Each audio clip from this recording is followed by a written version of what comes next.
기도하심으로 주일 예배 주님 앞에 나가시겠습니다. 사랑의 하나님 아버지, 지난 한 주간 저희들을 지켜주시고 또한 여러 가지 일들 가운데 이 시간 마음을 모두어 주님 앞에 나가도록 인도하여 주시니 주님 참으로 감사드립니다. 주님을 더 가까이 만나고 위로와 힘을 얻으며 주님을 찬양하는 예배하는 시간 되도록 인도하여 주시옵소서. 우리 찬양과 예배를 받아주시옵소서. 예수님의 이름으로 기도드립니다. 아멘.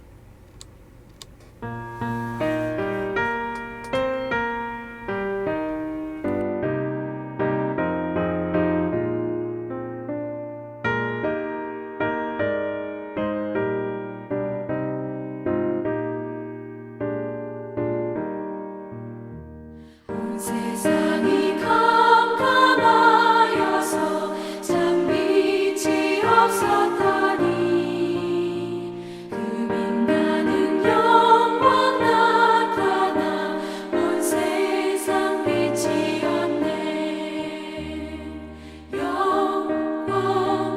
영광의 주, 영광의 주,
죄 가운데 사는 사람은 그 눈이 어두워도 그 죄악을 씻는 날에는 그 눈이 밝아지네.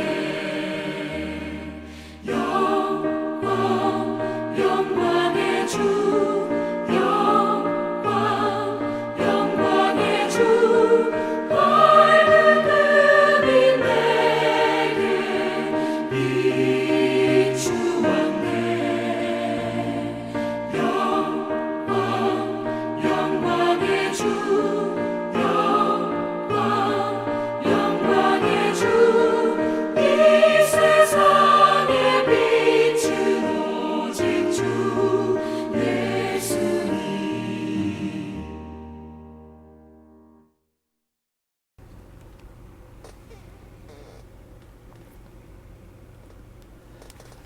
사도신경으로 신앙 고백하시겠습니다. 전능하사 천지를 만드신 하나님 아버지를 내가 믿사오며 그 외아들 우리 주 예수 그리스도를 믿사오니 이는 성령으로 잉태하사 동정녀 마리아에게 나시고 본디오 빌라도에게 고난을 받으사 십자가에 못 박혀 죽으시고 장사한 지 사흘 만에 죽은 자 가운데서 다시 살아나시며 하늘에 오르사 전능하신 하나님 우편에 앉아 계시다가 저리로서 산자와 죽은 자를 심판하러 오시리라. 성령을 믿사오며 거룩한 공회와 성도가 서로 교통하는 것과 죄를 사하여 주시는 것과 몸이 다시 사는 것과 영원히 사는 것을 믿사옵나이다. 아멘.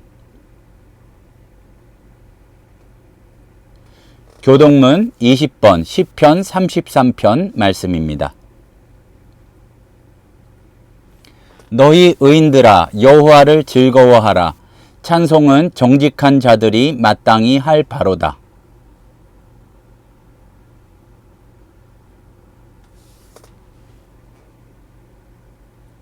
새 노래로 그를 노래하며 즐거운 소리로 아름답게 연주할지어다.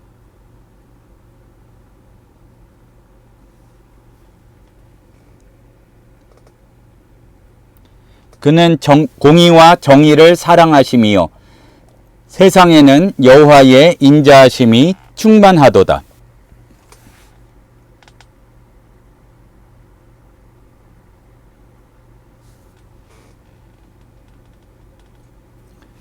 그가 바닷물을 모아 무더기같이 쌓으시며 깊은 물을 곳간에 두시도다.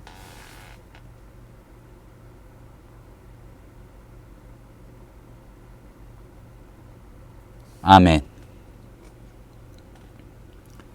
기도하시겠습니다. 사랑과 은혜가 풍성하신 하나님, 지난 한 주간에도 저희를 지켜주시고 많은 사람들을 만나며 또한 여러 가지 일들이 있는 가운데 저희들을 인도하여 주셔서 또한 우리의 마음이 주님을 향하도록 역사하여 주시니 참으로 감사드립니다. 지난 한 주간 또한 여러 가지 천재지변으로 비 피해를 입은 또 많은 사람들이 있습니다.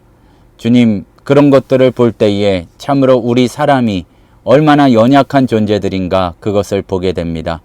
그들을 불쌍히 여겨주시고 피해 입은 이들이 있다면 얼른 회복될 수 있도록 은혜 내려 주시옵소서. 사랑의 하나님 아버지, 세상 방방곡곡에 너무나 전쟁의 소문들이 많고 또한 그것들이 그치지 않음을 주님께서 너무나 잘 아십니다.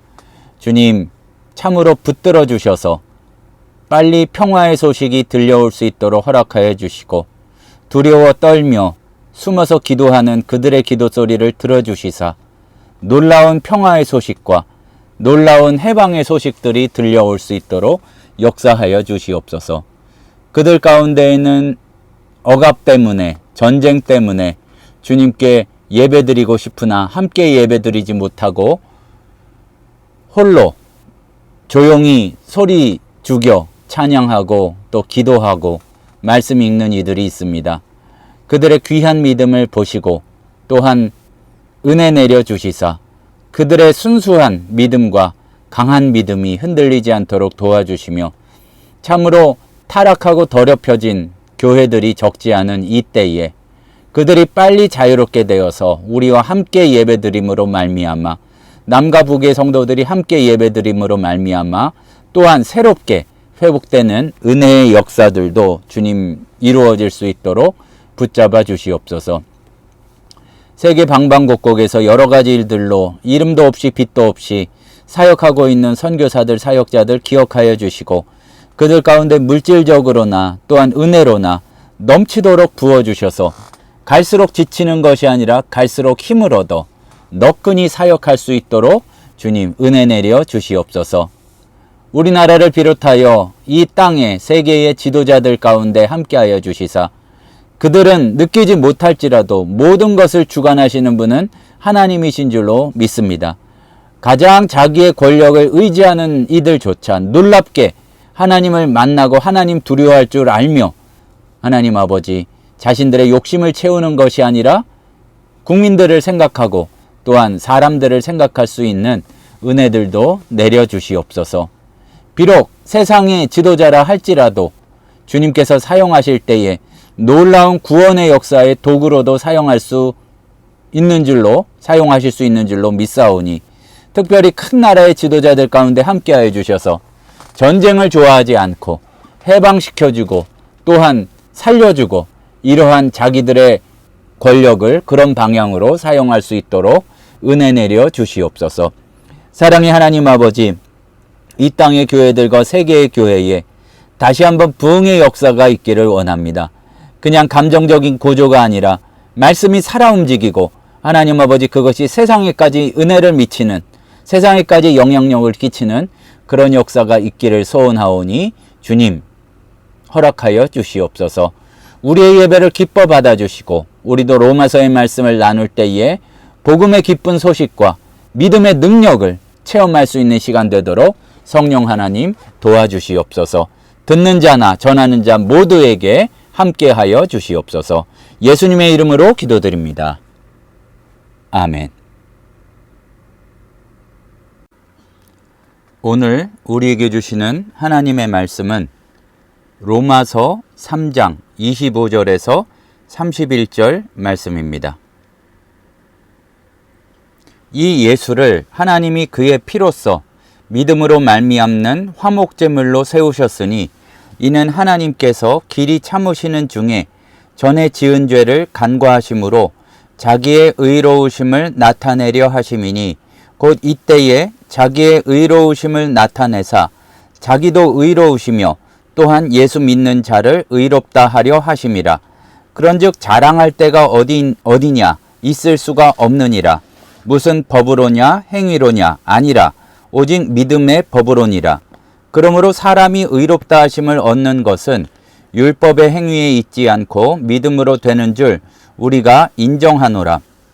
하나님은 다만 유대인의 하나님이시냐 또한 이방인의 하나님은 아니시냐. 진실로 이방인의 하나님도 되시느니라. 할례자도 믿음으로 말미암아 또한 무할례자도 믿음으로 말미암아 의롭다 하실 하나님은 한 분이시니라. 그런즉 우리가 믿음으로 말미암아 율법을 파기하느냐 그럴 수 없느니라. 도리어 율법을 세우느니라. 아마 대부분 이런 경험들을 가지고 있을 겁니다. 누군가랑 사람이랑 이렇게 대화를 하는데 상대방이 굉장히 은근하게 잘난 척하는 경우, 자기의 학력이나 경력 또는 재산 이런 것들을 은근히 드러낼 때 거기에 속에 드는 생각이 참 표현하기 어려운 미묘한 감정이 올라오는 경우가 많이 있습니다.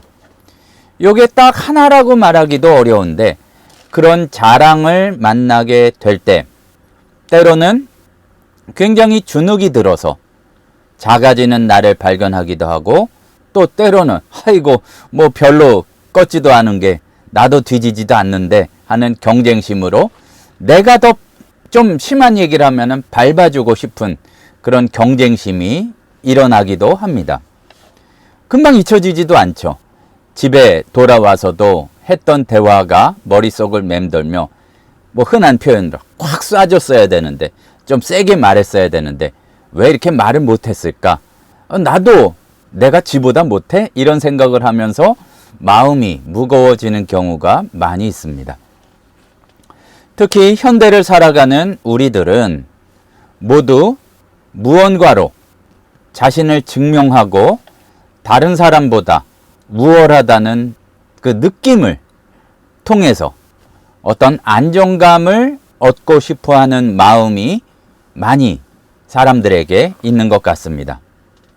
근데 분명한 것은 이상하게도 그런 방식으로 얻은 안정 또는 인정은 마음속에 이렇게 흔들리는 불안감을 잠재우지는 못한다는 사실입니다.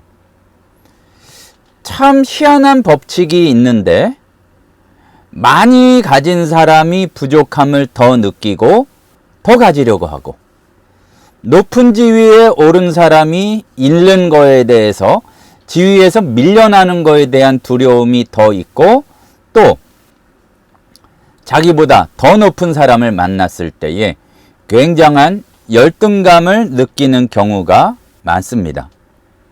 나보다 더 나은 조건의 사람을 만났을 때에 애써서 붙들고 있던 자신감이 한순간에 무너져 내리기도 한다는 사실입니다. 지난주에 우리는 율법의 참된 역할에 대해서 살펴보고 말씀을 나누었습니다.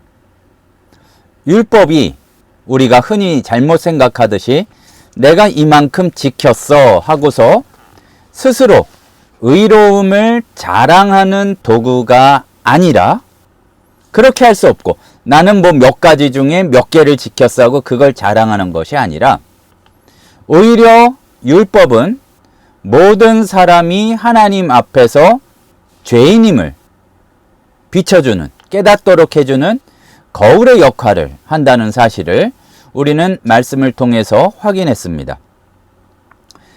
우리가 자기 힘으로는 도저히 의로워질 수가 없기 때문에, 그래서 우리는 율법만 가지고는 부족하고, 유대인들은 율법이고 또 요즘 세상의 기준으로는 어떤 다른 노력이나 성과로는 부족하고, 하나님께서 직접 마련하신 하나님의 한 의가 나타났다는 복음의 기쁜 소식도 들었습니다. 근데 문제는 무엇인가 하면 그 이야기들이 우리가 전혀 모르던 것은 아닌데, 그러한 진리를 머리로는 이해하지만 삶에서는 여전히 세상의 기준들로 자기와 남을 평가하는 것이 우리들의 모습이라는 사실입니다. 우리가 참 자랑하는 것들은 다양합니다. 뭐 집안, 학력, 경력, 또는 재산, 심지어는 어떤 내가 더 도덕적이라는 도덕적인 성취, 그리고 본질이 훌륭한 사람은 그러지 않겠지만 신앙적인 겉모습까지 기준으로 삼아 스스로도 판단하고 다른 사람도 판단합니다. 하지만 분명한 것은 하나님의 의는 우리가 잘난 척하고 싶어하는 그 부분이 아니라, 그렇게 우리가 들고 있고 세우고 있는 그런 기준이 아니라 전혀 다른 원리로 작용하는 것이 하나님의 의라는 사실입니다. 하나님은 이 근본적인 문제를 어떻게 해결하실지 오늘 말씀을 통해서 우리가 살펴보기를 소원합니다. 우리가 붙들어야 할 것에 대해서 간단히 먼저 결론부터 우리가 나누자면 믿음이라고 이렇게 사도 바울은 증거하고 있습니다. 무엇이 과연 참된 믿음인지 이 질문에 대해서 바울은 하나님의 명확한 답을 우리에게 주고 있습니다. 이 말씀을 통해서 우리가 그것을 자랑하는 듯 하지만 도리어 열등감 가운데 눌려져 있던 그 모든 것들을 내려놓도록 하는 믿음의 능력, 그리하여서 우리에게 베풀어 주시는, 믿음이 주시는 그러한 진정한 자유를 발견할 수 있는 이 시간이 되기를 소망합니다. 우리가 분명히 알아야 할 것은 우리의 의로움은 하나님을 만족시킬 수 없다는 사실입니다. 그래서 계속 이어지는 말씀 가운데 우리가 가지는 의로움은 하나님을 만족시킬 수 없기 때문에 이 예수를 하나님의 그의 피로써 믿음으로 말미암는 화목제물로 세우셨다. 이렇게 말씀 가운데 전하고 있습니다. 여기에서 화목제물이라는 단어가 핵심임을 우리는 알아야 할 것입니다. 이 말의 본래 의미는 일단 한국어의 느낌은 좀 가벼워요. 화목하게 지내는 뭐 그 뜻이긴 한데 그러한 너무 가벼운 의미가 있고, 이 원래의 그 표현에서 가지는 의미는 단지 어떤 제사의 종류를 그냥 간단히 말하면서 제물을 바치는 행위를 이야기하는 것뿐만 아니라 죄를 향해서는 하나님이 가라앉히기가 참 어려운, 가라앉힐 수 없는 거룩한 하나님의 진노가 있는데 그거를 잠재우고 하나님의 공의를 온전히 만족시켜 드리는 제물을 화목제물이라고 합니다. 왜 하나님의 공의가 만족되어야 할까요? 하나님이 거룩하시기 때문입니다. 그냥 그렇게 하자, 없던 걸로 하자, 아이고 좀 다음부터 잘해, 그냥 이번엔 넘어간다 하는 거는 거룩한 반응이 아니죠. 하나님은 거룩하시기에 죄를 없던 걸로 하고 내버려 두고 넘어갈 수 없으시고 결코 용납할 수 없으시고 공의로우시기에 죄에 대해서 반드시 심판하시고 짚고 넘어가셔야 되기 때문에 바로 이 화목제물이 필요한 것입니다. 생각해보면 우리도 알 것입니다. 우리가 그렇게 내세우고 싶어하고 자랑하고 싶어하는 참 여러 가지 그 모든 것들, 좋은 학벌, 큰 문제 없이 사는 집안, 안정된 직장, 또 넉넉한 재산, 그리고 우리가 어쩌다 한 번 하고 두고두고 얘기하고 싶어하는 남을 도왔던 선행까지도, 분명한 것은 우리가 생각해도 깨달을 수 있는 것은 이러한 것들로는 완전히 거룩하신 하나님의 절대적인 기준을 채울 수가 없습니다. 사실 아닌 척하지만 우리 마음속의 중심은 최소한 예수를 믿는다고 인정하는 성도라면 그 답을 이미 알고 있습니다. 내 것으로는 나갈 수 없다는 것을 알기 때문에, 그래서 때로는 하나님 앞에 나가기를 두려워하는 것입니다. 내가 가진 것들이 하나님 앞에서는 아무것도 아니고 오히려 나의 교만과 나의 죄악을 드러낼 수 있다는 것을 어렴풋이 알기 때문에 사람들끼리는 자랑한다 할지라도 하나님 앞에는 이렇게 나가기를 그래도 두려워하는 것이죠. 이사야 선지자도 하나님의 거룩하심 앞에서 그의 부르심을 받았을 때 이렇게 고백합니다. 화로다 나여 망하게 되었도다. 나는 입술이 부정한 사람이요. 그 입술이 부정한 사람으로서 만군의 여호와이신 왕을 배웠다고 굉장히 놀라고 깜짝 당황해서 이렇게 고백하고 있습니다. 사실은 이사야와 같은 반응이 하나님의 영광 앞에선 인간의 정직한 반응입니다. 사람들끼리는 서로 속이는 것이고 자기의 실체를 사실은 알고 있기 때문에 하나님 앞에선 이사야의 끝났구나 하는 반응이 솔직한 반응이란 얘기입니다. 그런데 하나님께서는 죄를 그냥 덮어두실 수는 없는 공의로운 분이시면서 동시에 죄인인 우리를 죽도록 내버려 둘 수 없는, 망하게 되었도다 했는데 망하도록 내버려 두실 수 없는 사랑이 많으신 사랑이신 분이란 얘기입니다. 이 공의와 사랑이라는 두 가지 성품은 사람이 생각하기에는 모순을 이루는 것처럼 보입니다. 왜냐하면 공의를 지키기 위해서는, 정의 구현을 위해서는 우리를 당연히 심판하셔야 하고, 또 우리에게 사랑을 베풀어 주신다면 죄를 용서하셔야 되기 때문입니다. 하나님이 죄를 그냥 눈 감아 주신다면 공의가 무너지고, 죄를 하나도 남김없이 용서하지 않고 심판해 주신다면 사랑이 아니죠. 굉장히 우리가 죄인이지만 그렇게 심판을 받는 입장에서는 도저히 사랑이라고 할 수 없을 것입니다. 우리를 향한 사랑은 설 자리가 없는 것입니다. 그렇기 때문에 바로 이 지점에서 예수 그리스도의 십자가가 유일한 해답이 됩니다.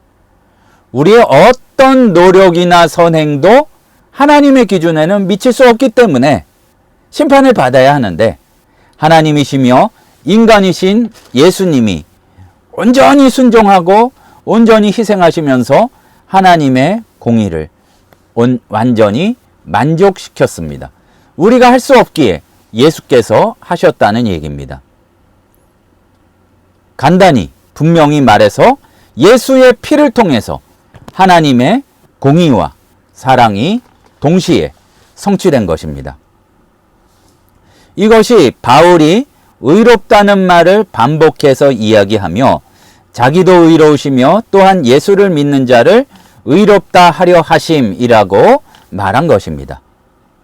하나님의 의는 우리가 서로 누가 낫고 누가 못하고 누가 좀 착하고 나쁘고 이런 상대적인 비교의 어떤 기준이 아니라 조금 나은 사람들은 용서해주고 나쁜 놈들은 심판하는 이 정도에 머무는 것이 아니라 오직 예수 그리스도의 희생이라는 절대적인 기준으로만 충족될 수 있음을 우리가 알아야 할 것입니다. 그런데 오늘 말씀을 보니까 그런즉 자랑할 데가 어디 있느냐, 있을 수 없다, 그렇게 이야기하고 있습니다. 모든 자랑은 믿음이 율법의 법칙이 아니라 믿음이 무력화시킨다는 것을 알아야 합니다. 다른 법이나 행위로가 아니라 믿음의 법으로 우리를 살려주시고 구원이 이루어지기 때문에 사람이 의롭다 하심을 얻게 되는 것은 율법의 행위가 아니라 믿음으로 되는 거기 때문에 바로 자랑할 수가 없다는 얘기입니다. 다시 한번 우리가 그야말로 강조 표시를 하고 밑줄 그어가면서 생각하고 묵상해야 될 부분이 여기입니다. 자랑할 데가 어디 있느냐? 있을 수 없느니라 분명히 이야기를 했는데 왜 우리는 잘난 체 하려고 하는지, 잘난 체해서 인정받고 사실은 그렇게 해서 더 불안하면서 왜 그러려고 하는지 이 말씀을 붙들고 우리가 묵상해 보아야 할 것입니다. 사도 바울은 행위의 법하고 믿음의 법을 완전히 이렇게 대조해서 비교하고 있습니다.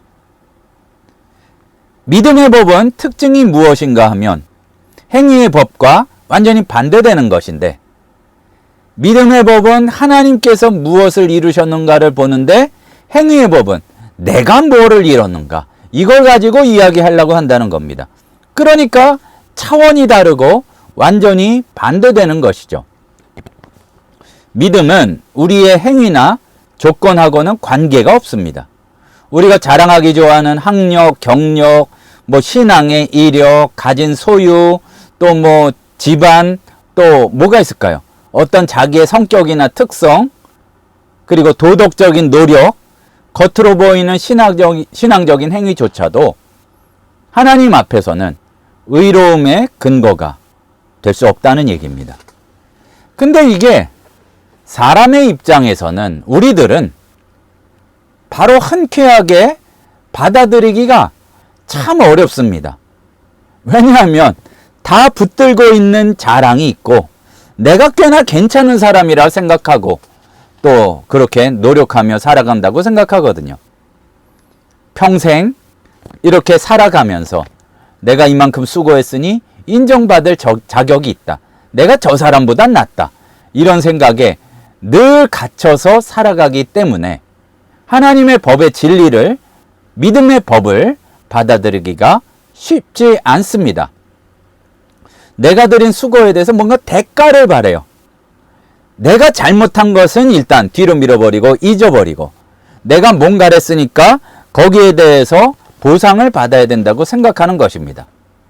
그런데 분명히 우리가 알면서도 마음이 잡고 잘못된 것으로 가기가 쉬운데 성경은 분명히 이 모든 것이 구원의 조건이 될 수 없다, 그렇게 말합니다. 어떻게 생각해 보면 허탈한 마음이 들 수도 있겠지만 믿음에 대해서 조금 더 깊이 생각해 보면 우리가 주의 뜻을 분별할 수 있을 것입니다. 믿음은 앞에서 말씀드렸듯이 나의 성취가 아니라 하나님의 역사에 전적으로 의존하는 것입니다. 내 능력을 내세우는 게 아니라 내가 못하니까 나의 한계를 인정하고 하나님의 능력을 신뢰하는 것이 믿음입니다. 내가 얼마나 잘했는지를 증명하려면 얼마나 골치 아파요. 내가 못한 거는 얼른 뒤로 숨기고 편집을 잘해야 되잖아요.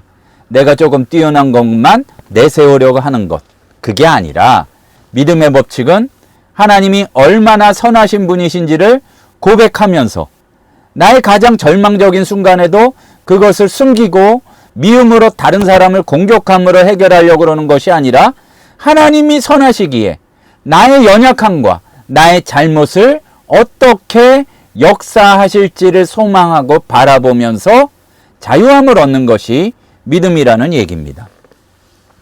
참 쉽지는 않지만 놀랍게도 나의 모든 자랑거리를 내려놓는 순간, 그때야 비로소 우리는 진정한 평안을 경험하게 됩니다. 다른 대상하고 비교할 필요가 없습니다. 나 자신을 증명해야 한다는 압박감에서도 벗어나게 됩니다. 하나님이 나를 사랑하시는 이유가 나의 다른 어떤 조건 때문이 아니라 그분의 변함없는 은혜 때문임을 깨달을 때 우리를 누르고 있던 모든 무거운 짐이 벗겨지는 역사가 일어납니다. 이거는 단지 사람이 겸손하게 살아야 된다, 이런 차원의 문제가 아니라 구원의 본질에 관한 문제입니다. 만일 우리가 행한 행위가 구원에 조금이라도 기여한다면 그거는 자랑거리가 되겠죠. 근데 그런 게 없다는 얘기예요. 하지만 구원이 오직 믿음으로만, 주의 역사를 바라보는 믿음으로만 이루어진다면 내가 품고 있던 모든 자랑은 사라지게 된다는 말씀입니다. 믿음조차도 내가 열심히 노력해서 얻는 게 아니라 내가 성경을 하루에 100장씩 읽고 10시간 이상씩 기도해서 얻은 성과가 아니라, 우리가 만들어낸 공로가 아니라 하나님이 주신 선물이기 때문에 그렇습니다. 에베소서 2장 8절에서 9절은 이 사실을 명확하게 우리에게 말씀해 주시는데, 너희는 그 은혜에 의하여 믿음으로 말미암아 구원을 받았으니 이것은 너희에게서 난 것이 아니요 하나님의 선물이라. 행위에서 난 것이 아니니 이는 누구든지 자랑하지 못하게 하려 함이라. 이렇게 말씀하셨습니다. 하나님이 의도적으로 우리의 자랑을 없애셨습니다. 왜냐하면은 자랑은 우리가 드러나고 빛나게 하는 것이 아니라 우리의 영혼을 파괴하기 때문입니다. 그리고 또 더 중요한 것은 자랑하고 자기 의를 내세우면 다른 사람들이 나를 이렇게 흠모하고 찬양하면서 따라오는 것이 아니라, 필연적으로 자랑은 다른 사람과의 비교와 또 시기를 낳게 되고, 결국 나를 좋아한다고 나는 착각할지 모르지만 서로 판단하고 분열시키는 악순환을 낳게 되어 있다는 얘기입니다. 자랑은 교만함을 낳고, 교만함은 결국 죄와 미움과 시기를 낳아서 그 공동체가 가족이든지 어떠한 교회든지 다른 어떠한 구성원들로 만들어진 공동체라 할지라도 그것을 아예 정말로 박살을 내버립니다. 하나님은 별것 아닌 거를 자랑하고 그것 때문에 나도 망가지고 관계가 망가지는 이 올무에서 건져내시기 위해 구원의 방법을 믿음으로 정하신 것입니다. 사도 바울은 또 하나님이 유대인이나 이방인 어느 쪽에 속할 수 있는 분이 아니고 할례나 무할례자로 이렇게 나뉘어지는 그런 하나님이 아니고 누구든지 믿음으로 말미암아 의롭다 하시는 분이 하나님이심을 지적하고 있습니다. 믿음이 있다고 믿음의 법을 한다고 율법을 무너뜨리는 것도 아니고, 예수님도 그렇게 말씀하셨지만 율법을 굳게 세우는 게 믿음이라는 것을 우리에게 전해주고 있습니다. 하나님은 절대로 특정한 배경이나 조건이나 어떠한 스타일을 가진 사람만의 하나님이 아니십니다. 믿음의 원리는 모든 구별과 차별을 무너뜨리는 놀라운 역사의 그 능력에 힘이 있습니다. 유대인이나 이방인이든 남녀노소, 부자든 가난한 자든 많이 배웠든 배운 게 없든 상관없습니다. 어떠한 조건에도 그것에 따르는 게 아니라 모든 사람이 하나님께 나아갈 수 있는 유일하고 동등한 길이 오직 믿음뿐이라는 사실입니다.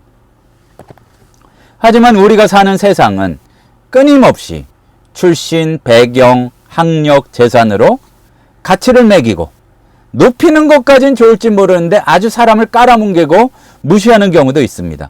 그러니까 우리는 또 똑같이 그 속에서 불안해합니다. 내가 충분히 인정받고 있는가? 패대기 쳐서 무시당하지 않을까? 혹시 못 따라가고 뒤처져 있지는 않은가? 그 생각 속에 쩌들어 사는 것이 우리의 모습입니다. 하지만 하나님 나라는 세상의 기준이 통하지 않습니다. 갈라디아서 3장 28절에 너희는 유대인이나 헬라인이나 종이나 자유인이나 남자나 여자나 다 그리스도 예수 안에서 하나이니라 이렇게 말씀하시는데, 사회의 모든 차별하는 그런 구분과 구조를 무너뜨리는 이 말씀은 예전에 갈라디아뿐만 아니라 지금의 우리에게도 동일하게 적용되는 놀랍고 혁명적인 진리의 말씀입니다. 그러니까 믿음이 하나님의 공평하심을 드러낸다는 얘기죠. 어떠한 인간적인 조건도, 심지어는 신앙적인 이런 겉으로 확인할 수 있는 조건도 구원 앞에서는 유불리의 원인이 될 수 없다는 말씀입니다. 왜냐하면 하나님이 한 분이시기 때문에 그렇습니다.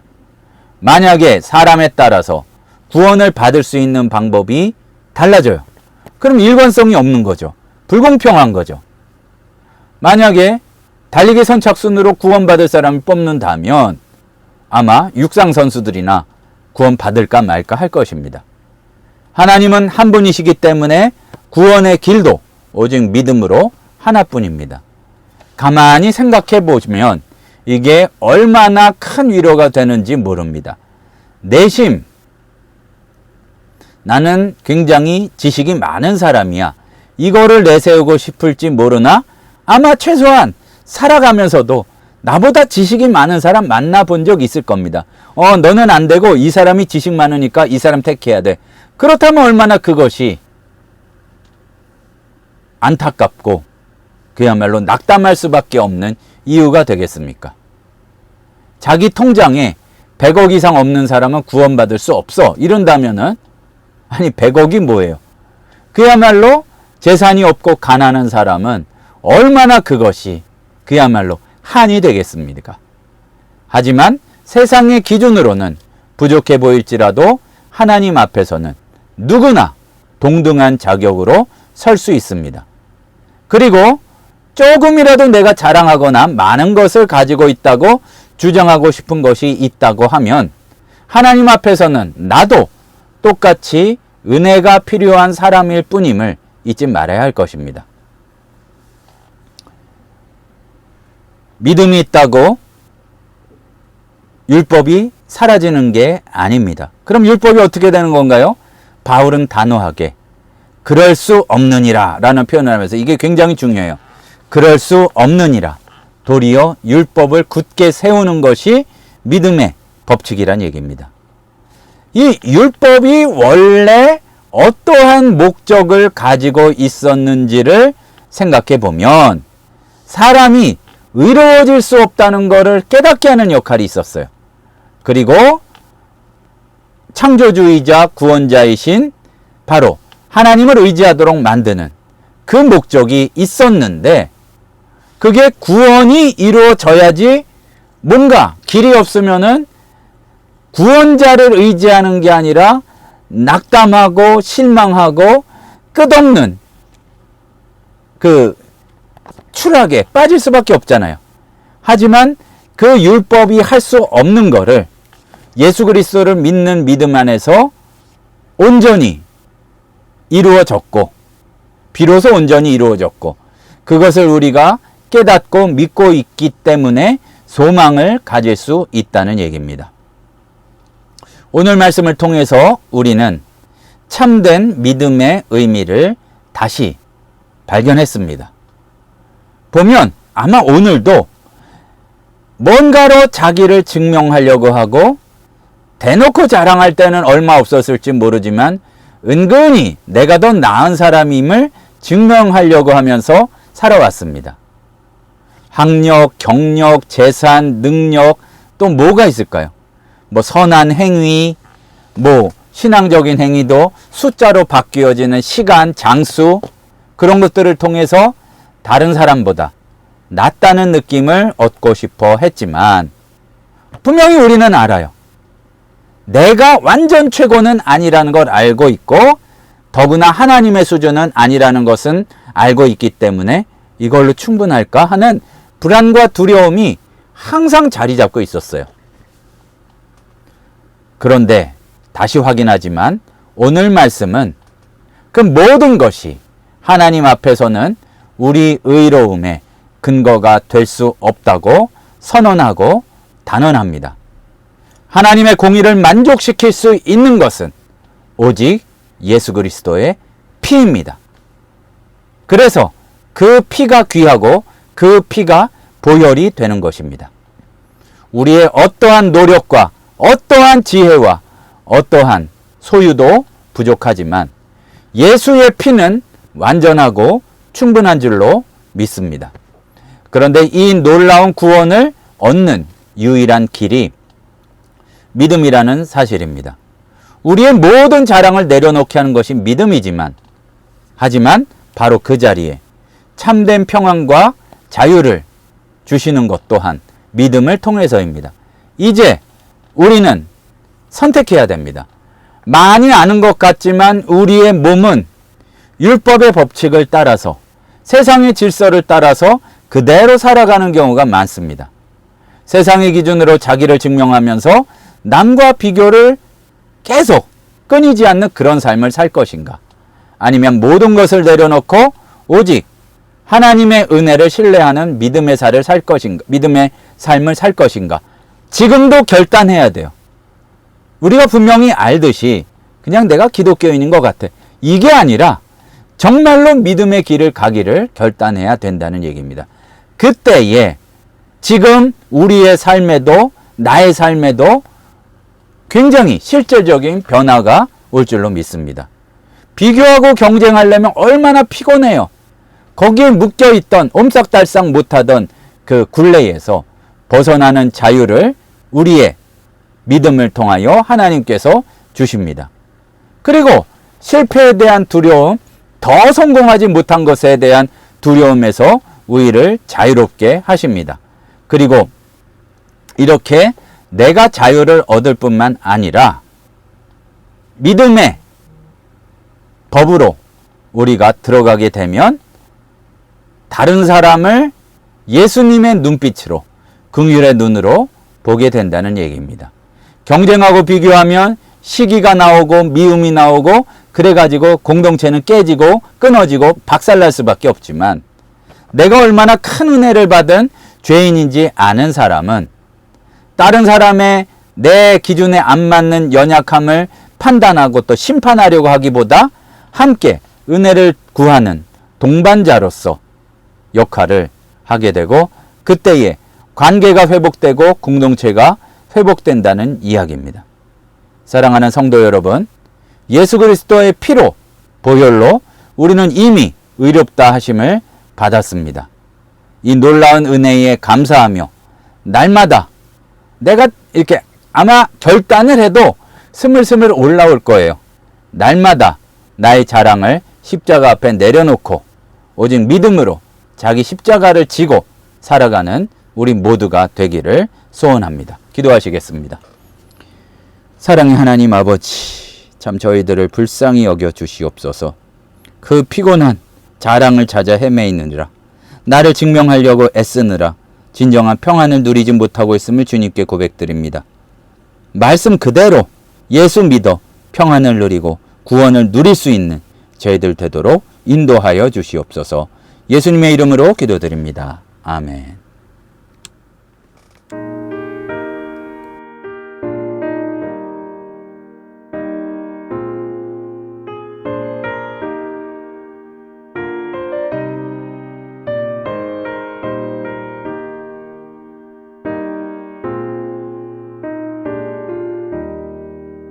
내 주의 보혈은 정하고 정하다 내 죄를 정죄하신 주 나로라 하신다. 내가 주께로 지금 가오니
사랑의 하나님 아버지, 우리가 주의 보혈의 능력을 믿고 그 믿음으로 회복되어서 우리를 꽁꽁 묶고 있는 여러 가지 자기 증명, 자랑의 유혹들에서 벗어나 해방되어서 우리의 관계도 회복되고 주의 천국을, 주님의 나라를 이 땅에서부터 누릴 수 있는 복된 주의 백성들 되도록 은혜 내려 주시옵소서. 지금은 우리 주 예수 그리스도의 은혜와 하나님 아버지의 크신 사랑하심과 성령님의 충만 인도하시는 은혜의 역사가 믿음을 회복하고 믿음 붙들고 주님께로 한 걸음 한 걸음 나아가며 다른 사람들과도 관계를 회복하기를 소원하는 하늘샘 성도들 머리 위에 이제부터 영원토록 함께 있을지어다. 아멘.